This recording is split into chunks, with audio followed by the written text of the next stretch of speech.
Okay, today we are going to be doing a not so exciting video. It's definitely not going to be the regular type of video that I post. It's not going to be very fun. It's not going to be very exciting. And it's not even going to be that happy, to be honest. But I feel like I'm in the best mental space to share this information right now because I contemplated sharing it kind of throughout, but I just feel like I wouldn't have been able to represent it in the way that I want to because I really like being a source of joy and entertainment and happiness. Like when I see those comments that are like, I was having a terrible day and then I watched your video and now I feel better. Like that really gives me purpose and happiness. So to do a video like this where I know I'm not sharing amazing news or sharing something that will make you happy, I'm disappointed in myself that I have to share this. I'm gonna share it in the most optimistic, positive way because at the end of the day, I'm feeling super hopeful and happy about this, but it has been a long road with a lot of ups and downs. I do also want to say that I'm so thankful for my health, and although this is a few health issues, at the end of the day, I feel very blessed for my health and that these are the issues because I know there are so many people dealing with so much worse. It's one of those things where it's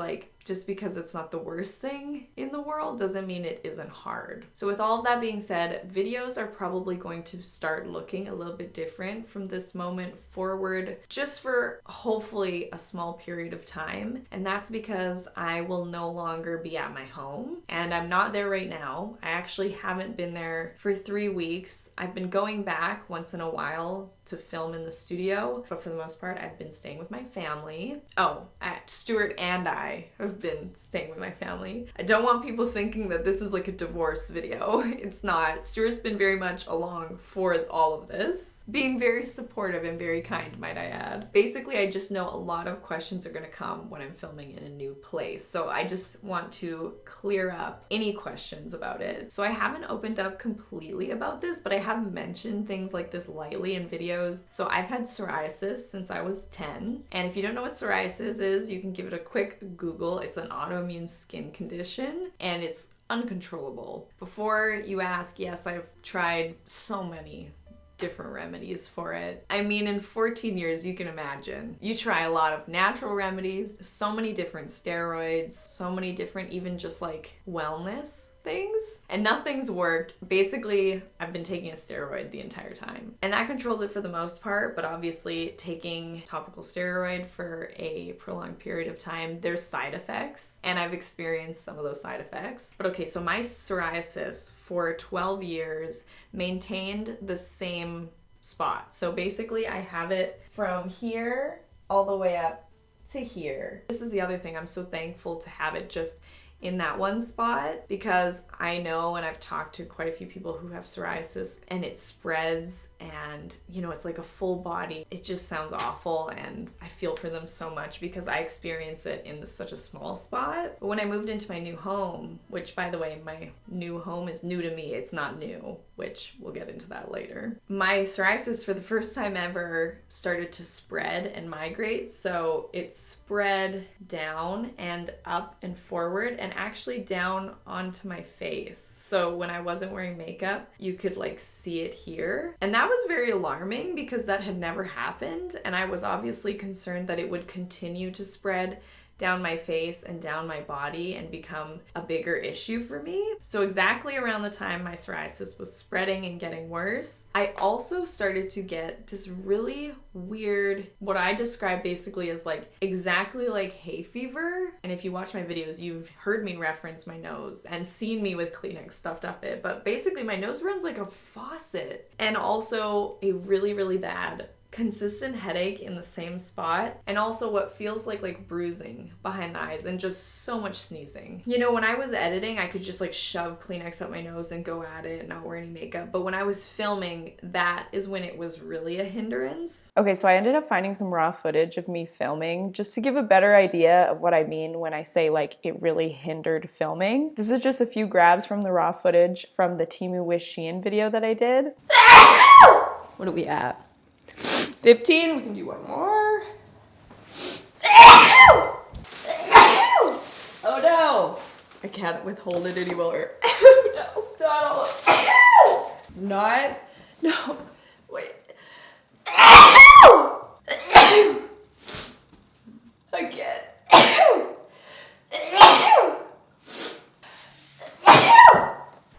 I'm talking about where I'm like, I don't want to act like this is the worst thing to ever happen to people, because it's far from. But now that I've experienced this, I also have a lot of empathy for people who deal with allergies like this, because it really does disrupt your life. And that's kind of where I got to that point. So I was reaching out to my doctor because it was becoming really hard to work and present well in videos because I was constantly having like hay fever. And on top of that too, one of the symptoms I was having was extreme brain fog, which was a very big concern. And so I ended up being prescribed a nose steroid to take twice a day, literally like a godsend. It controlled my nose so well. I was able to film. It was fabulous. Until the side effects started. So with every medication, if you take medication, you know there's usually some side effects, and sometimes they show and sometimes they don't. I started to get side effects from not just the nasal steroid, but also the topical steroid, because over time topical steroid can cause thinning and that sort of thing. And so I decided to stop the steroids and try to find like a different perspective on something to try, because when you're dealing with like autoimmunes, because my doctor basically said my sinus one was an autoimmune. It wasn't hay fever, it was just hay fever-like symptoms. So yeah, when I quit my steroid, all of the symptoms that I was having that I was treating with steroids just escalated. And during that period, I ended up getting a specialist doctor. And that's another reason why I want to share this experience, because the testing and the consultations and everything can be so expensive. If I can even share a little bit of knowledge that I learned, and maybe just like by some random chance someone watching is experiencing something similar and our bodies kind of run the same, and maybe you're having the same issues, so maybe it's caused by the same thing that took me 2 years to figure out, I feel like it's worth sharing for that reason alone. Which actually at one point I got blood drawn for a test, and I waited 4 months for this test, and it turned out that my blood had gotten lost. And I can only assume it was like in a snowbank somewhere. It was like nowhere to be found. So in all of this new testing, we decided to test for a mold buildup, because my doctor had had a different patient who had got these really extreme hay fever symptoms just randomly when she moved. And it turned out that her house was like infested with mold, and she was having mold toxicity. And my doctor was seeing like some correlations between my stuff and hers.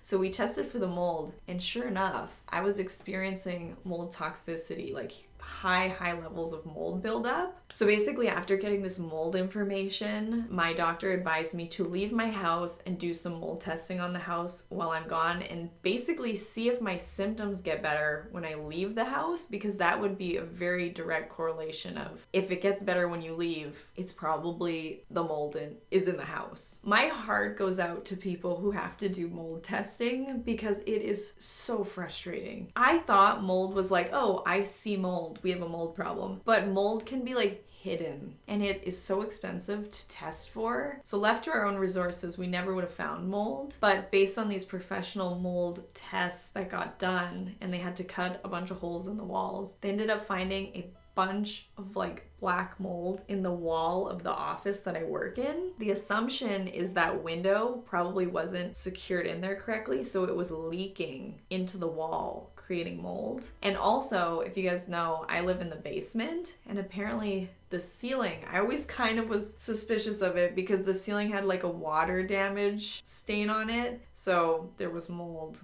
in the ceiling where I live too. So 2 very high traffic zones that I'm in. And when I moved out of the house, my nose like stopped running. The sneezing, the bruising, this headache that never went away completely left. I guess too, everyone has a different sensitivity to mold, because for instance, Stuart was living in the house and he was fine. So some people don't show symptoms, or some people would show symptoms later down the line in different ways. I clearly am very sensitive to mold, so I was reacting the biggest and really showing signs. But yeah, it's not good for anybody. Also, one thing with testing for the mold, the person testing was like, would you like me to test for asbestos as well? And I was like, we've never needed to test for asbestos, because when you renovate your house, if it's within a certain time frame, you legally have to test for asbestos, because it could be within the house. But if you are outside of that time frame, you don't have to, because they're wouldn't be asbestos in your house because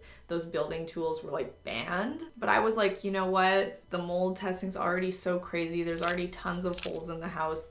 Sure, you can take a swab for asbestos.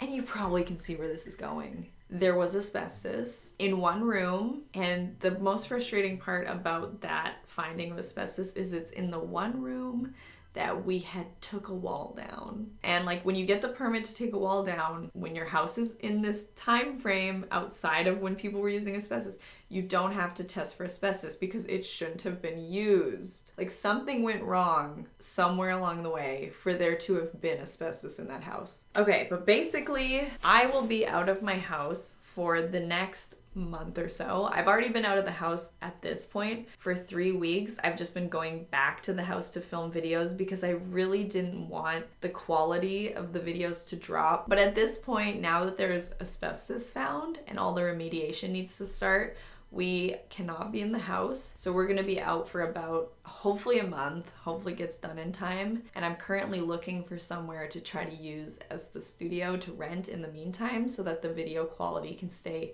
up to the level that it needs to be. My fingers are so crossed that when we get all this mold out of the house, that we'll be good to go, the symptoms will be gone. And you know, I'm not expecting it to like cure my psoriasis, but I am expecting for like that constant hay fever to go away because that is apparently a direct correlation to the mold toxicity. I will be honest, my doctor said there is a little bit of a concern that the house may never be remediated to the extreme point that I might need if I'm highly sensitive to mold. That's something that I'm not even like thinking about right now because we've gotten the house to such a space, like I've poured my heart and soul into it. You guys know I made it into a little dollhouse basically, and I don't want to think about having to leave. But yes, that has been the life update. I apologize if this is boring. I also apologize if it seems like I'm complaining. This is partly why I didn't want to do this video because it does kind of feel like I'm just like harping about things that are going wrong, which I don't want to do. But I do feel like there is value, and if you're experiencing something, maybe we're having something similar going on, and maybe this will be a little bit insightful or set you on a new lead to figuring these things out. At the very least, the reason why I did this was because if you see me filming in a place that doesn't look like the studio, I just wanted to clear up all of those questions before they came in. I'm just so thankful for all of you for being here and putting up with this, and I'm going to try my very best so that you don't even notice that things are going on behind the scenes. I just want it to be entertaining and fun and happy content from here. That's all I want you to see. Anyways, it's been real. I'm gonna go now.